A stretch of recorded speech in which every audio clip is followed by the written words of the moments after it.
À quel point t'es prêt à sacrifier ton confort et ta jeunesse pour réussir? Bon, déjà, on va mettre les points sur les i et parler du fameux profiter de sa jeunesse. Parce que clairement, oui, j'ai commencé à bosser à 15 ans, oui, j'ai fait très peu de soirées, j'ai jamais été bourré, j'ai jamais pris de drogue, d'alcool, j'ai jamais eu de meuf, j'ai passé plus de 3 ans à bosser comme un chien sans avoir de résultats professionnels pour avoir des perfs plus que moyennes dans mon sport. Bref, j'ai eu aucune validation extérieure qui me poussait à continuer. Sauf que toutes ces actions, c'était des petites pierres à l'édifice que je rajoutais au fur et à mesure, et maintenant, quasiment 5 ans après, je commence tout juste à en voir les fruits, et j'en suis qu'au début, j'ai pas fini de tous vous mog. Donc évidemment que ça rentre pas dans la vision de profiter de sa jeunesse classique comme on l'entend, c'est-à-dire faire des conneries, gâcher sa santé, gâcher son potentiel même, et je regrette à aucun moment d'avoir fait ce choix de refuser des soirées parce que je devais avoir mes heures de sommeil, de bosser dans mon coin pendant que les autres allaient faire des soirées encore une fois où je sais pas ce qu'ils faisaient, bref ça m'intéressait pas. J'ai clairement pas envie de partager un message d'équilibre de vie, je sais pas quoi, je dirais un petit peu les deux. Non non, à un moment c'est dans cette période là que tu dois être le plus déséquilibré pour te donner un maximum d'avantages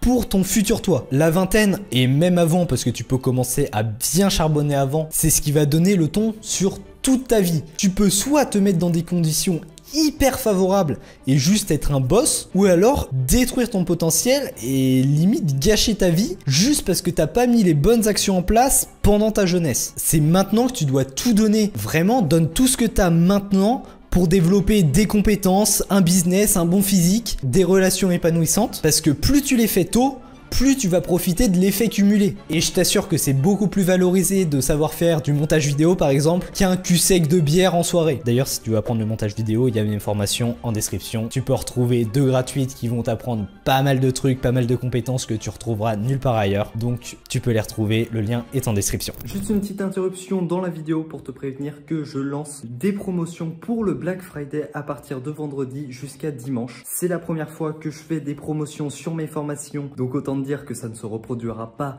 avant très longtemps, probablement pas avant l'année prochaine. Donc si tu veux en profiter, je t'expliquerai tout ça dans ma newsletter, donc tu peux t'inscrire, le lien est en description. C'est le seul moment où tu pourras profiter de mes formations à un prix aussi bas. Et sur ce, je te laisse continuer la vidéo. Alors dans cette vidéo, je vais t'expliquer ma vision de la vie et pourquoi tu devrais donner tout ce que tu as pendant quelques années pour ensuite, le plus tôt possible, ne pas suivre la masse. Le premier point, c'est que tu te laisses le choix à ton futur toi. Si tu donnes tout entre tes 16 et tes 26 ans, mettons que ça prenne du temps et que tu prennes 10 ans à charbonner comme un bâtard, ça va te permettre d'avoir le choix. Soit rendu à 26 ans, tu te rends compte que t'as suffisamment, c'est bon, t'es bien, niveau professionnel, c'est carré, et tu peux juste continuer de travailler vite fait quelques heures par semaine pour maintenir ce business, juste superviser un petit peu, de déléguer plein de trucs et d'avoir énormément de temps pour toi. Ou alors tu peux continuer à grind et faire exploser ça et développer une immense multinationale. Si tu compares ça à un avion, tu vas devoir mettre la majorité de l'énergie au décollage, et une fois que tu es en haut, que tu planes, tu peux te reposer et l'avion il continuera de voler. T'as quasiment plus d'énergie à mettre, la majorité ça va être au décollage. Ou alors tu mets continuellement les gaz à ton avion et en fait c'est une fusée qui va décoller dans l'espace et tu t'arrêtes jamais de l'alimenter pour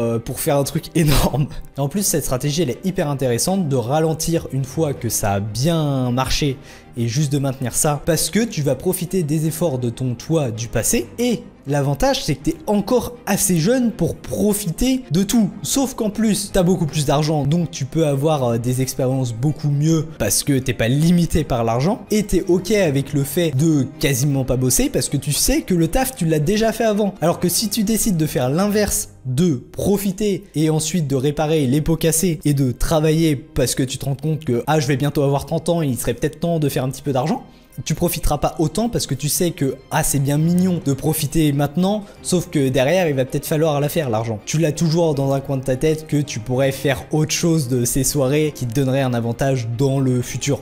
D'autant plus que si tu commences à grind à 26 ans, t'as beaucoup plus de responsabilités, t'as peut-être un CDI déjà, t'es engagé envers une entreprise, alors que quand t'as 16 ou 20 ans, on s'en fout, tu peux faire ce que tu veux, t'auras quasiment aucune conséquence. Au pire du pire, juste tu retournes dans le parcours classique de tes études études ou tu retournes vivre chez tes parents, truc comme ça. Vraiment, tu ne risques quasiment rien. Et encore pire, si t'as ton petit CDI tranquille où t'es confortable, t'as pas une situation qui t'embête suffisamment pour te dire ah, il faut que ça change. Et donc au final, tu vas rester toute ta vie en étant moyennement satisfait, à attendre ta retraite et pouvoir profiter à 60 ans si t'as une retraite. Là, je vais me prendre comme exemple un petit peu sur ce que je vais faire. Actuellement, ça commence à bien décoller mon business. Donc ce que je vais faire, je vais alterner entre les phases où je vais bosser comme un bâtard pour prendre le maximum d'avance et faire décoller le business encore plus, et les phases où juste je ralentis un petit peu, je maintiens et je vais profiter de la vie et développer d'autres compétences que j'ai envie d'apprendre. Clairement, comme ça, j'ai le meilleur des deux mondes. Genre là, au moment où cette vidéo va sortir, je vais revenir tout juste d'un voyage d'une semaine dans le désert du Maroc et j'ai pu sortir la thune qu'il fallait pour partir sans sourciller du tout, que ça m'a impacté zéro et juste c'est trop bien. Du coup, je sais pas quelle conclusion j'en tire de ce voyage puisque j'ai pas encore été, mais je pense que ça devrait être sympa. Le deuxième point, c'est que t'as un avantage concurrentiel à te lancer jeune, et c'est justement le fait que tu sois jeune. Tu peux capitaliser sur l'image du petit génie qui se débrouille super bien alors qu'il est super jeune. Genre pour décrocher mes premiers clients quand j'avais quasiment pas de compétences, enfin d'expérience surtout en montage vidéo, j'ai joué vachement sur le côté de ah, je suis jeune, je suis hyper dynamique, je suis motivé et je vais encore progresser énormément malgré que j'ai déjà des compétences plutôt solides. En tout cas, ça m'a pas desservi du tout d'être jeune pour trouver des clients. Bon, maintenant qu'on a vu pourquoi c'est super important de tout donner maintenant, il va donc falloir que tu supprimes toutes tes distractions. Donc pas de Netflix, de jeux vidéo. Qu'est-ce qui existe comme distraction? Je suis pas assez renseigné sur ça. Pas de soirée, pas d'alcool, pas de fast-food. Tous ces trucs, tu les supprimes tout simplement. On va partir en full monk mode et ce sera très bien comme ça. Évite de faire un burn-out quand même. À chaque fois que tu fais ce genre d'activité, tu fais littéralement un doigt d'honneur à ton futur toi qui va regretter du coup les actions que t'as faites avant parce que t'auras développé aucune compétence et t'auras gagné aucun avantage pour ton futur toi. Juste parce que c'est vite fait plaisant sur l'instant T, tu gâches littéralement ton potentiel sur plusieurs années. Et commence pas à me sortir oui mais demain je peux me faire écraser par un bus, ça y est, ça va jamais arriver. Et en plus vas-y, si on prend cette réflexion, qu'on la met jusqu'au bout, bah va prendre du crack.